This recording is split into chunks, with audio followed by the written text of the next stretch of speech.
దాంతోనే దాడి జరిగిందని వైసీపీ ఆరోపిస్తోంది. ఇది ఖచ్చితంగా కూటమి కుట్రే అంటోంది వైసీపీ. విజయవాడ సింగ్ నగర్లోని వివేకానంద స్కూల్ నుంచి అటాక్ జరిగినట్టుగా ఇక్కడ దీనికి సంబంధించి ఆరోపణలు వినిపిస్తున్నాయి. రాష్ట్రంలో శాంతి భద్రతల సమస్య సృష్టించి ప్రయత్నం చేస్తున్నారంటూ కూడా వైసీపీ ఇక్కడ తీవ్రంగా ఆరోపిస్తోంది. జగన్పై హత్యాయత్నం జరిగిందంటోంది వైసీపీ.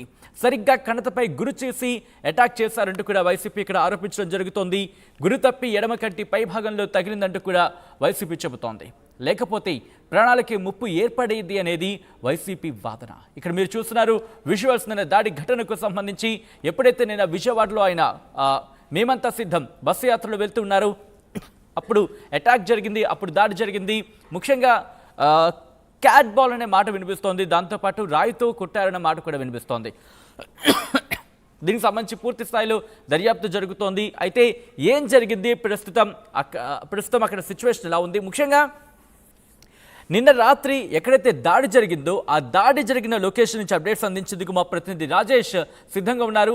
రాజేష్ దగ్గరికి వెళ్దాం నేరుగా. రాజేష్, అక్కడ అంటే ఎక్కడైతే దాడి జరిగిందో ఆ లొకేషన్ దగ్గర మీరు ఉన్నారు. అక్కడ అంటే ముఖ్యంగా పాసిబిలిటీస్ ఏంటి అనేది పోలీసులు ఎటువంటి విచారణ జరుగుతోంది, ముఖ్యంగా దానికి సంబంధించి ఏమైనా క్లూస్ని సంపాదించారా? దాడి జరిగిన ఘటనకు సంబంధించి దాడి చేసిన వాళ్ళకి సంబంధించి ఏమైనా క్లూస్ సంపాదించడం జరిగిందా పోలీసులు? అంటే ఇప్పటి వరకు ఎలాంటి క్లూస్ అయితే పోలీసులు సేకరించలేకపోయారు. దానికి ప్రధాన కారణం ఏంటంటే ఇక్కడెక్కడ సీసీ కెమెరాలు లేకపోవడం, రెండోది ఆ టైంలో కరెంట్ లేకపోవడం. ఈ రెండు కూడా కొంత ట్రేస్ అవుట్ చేయడానికి కొంత ఇబ్బందికరంగా మారిందని చెప్పాలి. ప్రస్తుతం నిన్న ఎగ్జాక్ట్గా ఎక్కడైతే దాడి జరిగిందో అదే లొకేషన్లో నేను నిలబడ్డాను. ఒకసారి నన్ను చూస్తే కనుక ఇది గంగానమ్మ గుడి రోడ్డు అంటారు. ఇక్కడ జగన్ కాన్వాయి అంటే బస్సు యాత్ర మీరు చూస్తున్నటువంటి ఈ ప్రాంతం అంటే గంగానమ్మ గుడి రోడ్లోకి వచ్చిన తర్వాత అందరికి అభివాదం చేసుకుంటూ అటువైపున వెల్లంపల్లి శ్రీనివాస్, ఇటువైపు జగన్ నిలబడి అభివాదం చేసుకుంటూ వస్తున్నారు. ఇక్కడ మీరు చూస్తున్నటువంటి ఈ ట్రాన్స్ఫార్మర్ దాటిన తర్వాత పక్కనే స్కూల్ కూడా ఉంది. ఆ ట్రాన్స్ఫార్మర్ దాటిన తర్వాత కొంచెం ముందుకి వచ్చే క్రమంలో కరెక్ట్గా నేను నిలబడినటువంటి ఇదే ప్రాంతంలో ఇక్కడ ఎగ్జాక్ట్గా దాడి జరిగింది. చూడొచ్చు ఇదే లొకేషన్లో బస్సు ఈ ప్రాంతంలోకి వచ్చిన తర్వాత అటాక్ జరిగింది. ఎటువైపు నుంచి కూడా చూపించే ప్రయత్నం చేస్తాం. ఎందుకంటే జగన్కి ఎడమ వైపు అంటే ఇక్కడ దాడి జరిగింది. ఆయన ఇటు వెళ్తున్నారు, అంటే ఇటువైపు నుంచి దాడి జరిగింది. ఇటువైపు అంటే స్కూల్ వైపు నుంచి దాడి జరిగింది. విజువల్స్లో కూడా మనం చూస్తున్నాము.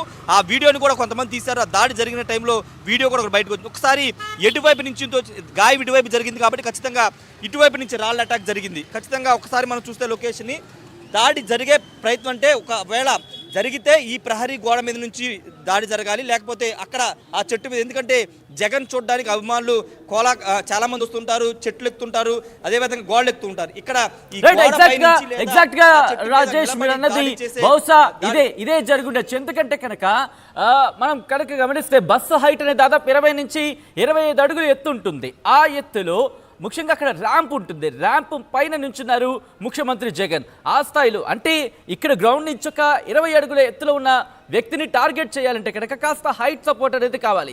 కాబట్టి ఆ గోడకు సంబంధించి హైట్ అనేది కాస్త ప్లస్ అయ్యే అవకాశం ఉంది. సో ఈ నేపథ్యంలో ఎందుకంటే అంత గుంపులో ఉన్నప్పుడు మనిషిని కనుగొనడం కాస్త కష్టమైనప్పటికీ ఈ నేపథ్యంలో అంటే అక్కడ ఎవరు ఉన్నారనే అంశానికి సంబంధించి విచారణ జరుగుతోందా?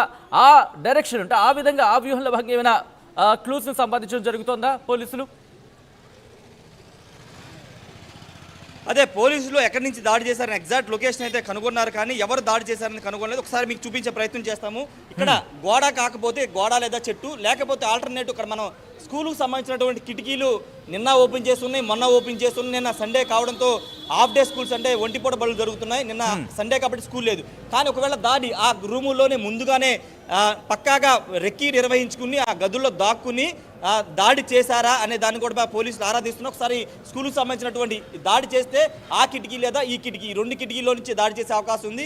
ఒకవేళ ప్రహరీ కూడా కాకపోతే, కాబట్టి ఇక్కడ కూడా ఎవరైనా ముందుగా వచ్చారా, స్కూల్లో వచ్చి అక్కడ రెక్కి నిర్వహించి అక్కడ మకాం వేశారని దానిపైన కూడా పోలీసులు ఆరా తీస్తున్నారు. ఒక్కసారి నేను నిన్న దాడి జరిగినటువంటి ప్రాంతంలో ఒక రాయిని మీకు చూపిస్తున్నాను. రాయి చూడొచ్చు, ఇదే అంటే దాడి ఇలాంటి రాయే ఖచ్చితంగా దాడి చేశారు. ఎందుకంటే మొన్న కూడా చూడొచ్చు ఇది తగిలితే కనుక ఖచ్చితంగా బ్లీడింగ్ వచ్చేస్తుంది, దెబ్బ తగులుతుంది. ఇది కంకర రాయి ఉంటూ ఉంటారు. ఇలాంటి రాయి ఎగ్జాక్ట్గా ఇలాంటి రాయితోనే ఇక్కడ జగన్కు ఉన్నటువంటి కరెక్ట్గా జగన్ ఎడమ కన్ను భాగం ఇక్కడ ఇలా అటాక్ చేసినప్పుడు ఏంటంటే ఖచ్చితంగా ఇది లోపలికి చొచ్చుకుపోయి అటాక్ చేసి అక్కడ పగిలిపోయింది. అంటే ఇక్కడ 3 కుట్లు పడ్డాయంటే దాదాపు ఈ ప్రాంతంలో ఇదే రాయి ఇట్లా అటాక్ చేస్తున్నారు. జగన్ తల ఇటువైపు తిప్పిన తర్వాత ఇక్కడ గాయం జరిగిన తర్వాత రాయి పడిపోయింది. రాయి ఎవరు గమనించలేదు. కానీ ఒకసారి రాయి చూస్తే కనుక మొనలాగంటే లోపలికి గుచ్చుకునే విధంగా రాయి ఉంది. ఇక్కడ గుచ్చిన తర్వాత అది ఇలా చీల్చేసింది. ఇక్కడ చర్మాన్ని చీల్చేసిన క్రమంలోనే ఇదంతా బ్లీడింగ్ అయిపోయి మొత్తం అంతా కూడా బ్లీడింగ్ ఇలా కారిపోయింది. వెంటనే అప్రమత్తమైనటువంటి అక్కడ సెక్యూరిటీ సిబ్బంది ఆయన పర్సనల్ అక్కడ ఆరోగ్యశ్రీకి సంబంధించి చూసి హరికృష్ణ వీళ్ళంతా అటాక్ అప్రమత్తమై వెంటనే బ్లీడింగ్ ఆపే ప్రయత్నం చేస్తారు. మరొకసారి మీకు రాయి చూపిస్తాను. ఇలా మొనగా ఉన్నంటే ఒక కోలగా ఉన్న రాయి మీదే రాయి పట్టుకునే దాడి చేశారు. అది కూడా క్యాట్ బాల్ సాయంతోనే దాడి చేశారు. ఎందుకంటే గురి చూసి పిట్టల్ని ఏ విధంగా క్యాట్ బాల్తో కొడతారు, అదే క్యాట్ బాల్ సాయంతో ఇలాంటి మొనగా ఉన్నటువంటి రాయిని కరెక్ట్గా ఎగ్జాక్ట్గా ఎక్కడ దాడి చేయాలనుకుంటే అక్కడే చేశారు. ఎక్కడ మిస్ఫైర్ అవ్వలేదు. ఎందుకంటే చుట్టూ అంతమంది భద్రతా సిబ్బంది ఉన్నారు. వాళ్ళని దాటుకుంటూ ఒక బుల్లెట్ రూపంలో అంటే బుల్లెట్ ఏ విధంగా వెళ్తుందో అదే విధంగా ఆ లొకేషన్ వాళ్ళు టార్గెట్ చేసుకుని జగన్ మీద ఎక్కడైతే దాడి చేయాలో అక్కడే చేస్తారు. దానికి వాళ్ళు ఉపయోగించింది క్యాట్ బాల్. కాబట్టి ఆ క్యాట్ బాల్ సాయంతోనే ఒక పెట్టల్ని వేటాడే వాళ్ళే, దీంట్లో నైపుణ్యం ఉన్న వాళ్ళే ఈ అటాక్ చేశారనేది ప్రాథమికంగా పోలీసులు కూడా నిర్ధారించారు. అటు వెల్లంపల్లి శ్రీనివాస్ మీద కూడా ఇదే విధంగా అటాక్ జరిగింది. ఇద్దరు కూడా ఒకేసారి సైమల్టేనియస్ ఇద్దరు తిరిగారు. అంటే ఒకేసారి దాడి జరిగింది. అయితే దాడి చేసింది ఇద్దరు చెరొక రాయి విసిరారా, లేకపోతే ఒకళ్ళే క్యాట్ బాల్తో 2 రాయిలు విసిరా? అంటే ఒకేసారి క్యాట్ బాల్తో 2 రాయిలు వేయడం అనేది ఇబ్బందికరం. కాబట్టి ఇద్దరు వ్యక్తులు ఒకేసారి అనుకుని కరెక్ట్గా ఒకేసారి దాడి చేయడంతో వెల్లంపల్లి శ్రీనివాస్కి అదేవిధంగా జగన్కి ఇద్దరికి ఒకేసారి ఇక్కడ వెల్లంపల్లి శ్రీనివాస్కి ఇక్కడ ఎడమ కన్ను వైపు, జగన్కి ఏమో కన్ను పై భాగం ఇక్కడ 2 దాడులు జరిగినాయి. అంటే ఒకేసారి పక్కకు తిరిగారు. వాళ్ళు విజువల్స్లో కూడా మనం చూస్తుంటే ఇద్దరు ఒకేసారి దాడి చేశారు. ఇద్దరు వ్యక్తులు ఈ దాడిలో పాల్గొన్నారని ఖచ్చితంగా పోలీసులు నిర్ధారిస్తున్నారు. కాబట్టి ఈ ఇద్దరు పాల్గొన్నారు చెప్ప. ఒకసారి మనం చూస్తే కనుక ఈ గంగనమ్మ గుడి లొకేషన్ చూస్తే కనుక ఇది ఫేమస్ ఈ ప్రాంతానికి. బాంబే కాలనీలో గంగనమ్మ గుడి అంటారు.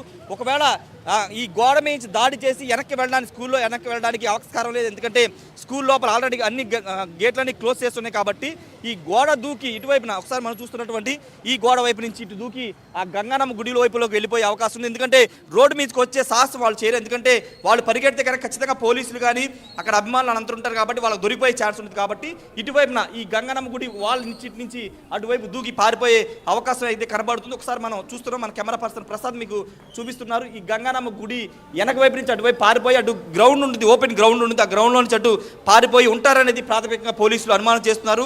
ఎందుకంటే స్కూల్లోకి వెళ్ళినా వెనక్కి రాలేని పరిస్థితి. అప్పటికే పోలీసులు అంటే ఒకసారి మనం విజువల్స్ చూస్తే కనుక స్కూల్ పై భాగంలో కూడా పోలీసులు ఉన్నారు. పైన పోలీసులు ఆల్రెడీ సెక్యూరిటీ వాళ్ళు ఇద్దరు కానిస్టేబుల్ని ఆ స్కూల్ పై అటువైపున ఉన్నటువంటి స్కూల్ పైన పెట్టారు సెక్యూరిటీ కోసం. కానీ వాళ్ళు ఉన్నప్పటికీ ఇంత పెద్ద ఎత్తున దాడి జరగడం అనేది నిజంగా వైసీపీ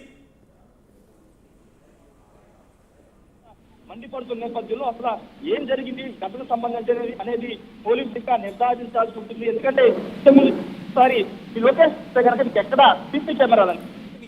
సీసీ కెమెరాలు అనేవి అక్కడ ఆ పోలుకు కానీ అటువైపు పోలుకు కానీ ఎక్కడ కూడా సీసీ కెమెరా లేకపోవడం అనేది ఈ ఘటనని ట్రేస్ అవుట్ చేయడానికి వాళ్ళు పడుతున్న ఖచ్చితంగా ఇబ్బందికరంగా మారే అంశం. ఇటువైపు చూస్తే కానీ ఇటువైపు ఎక్కడ కూడా సీసీ కెమెరా అనేది లేకపోవడం ఈ కేసుకు సంబంధించి ఈ దాడికి సంబంధించినటువంటి ఎవరు చేశారు, ఎందుకు చేశారు అనేది కనిపెట్టలేకపోతుందని చెప్పొచ్చు. ఏదేమైనప్పటికీ ఈ దాడి అనేది ఇప్పుడు రాష్ట్ర వ్యాప్తంగా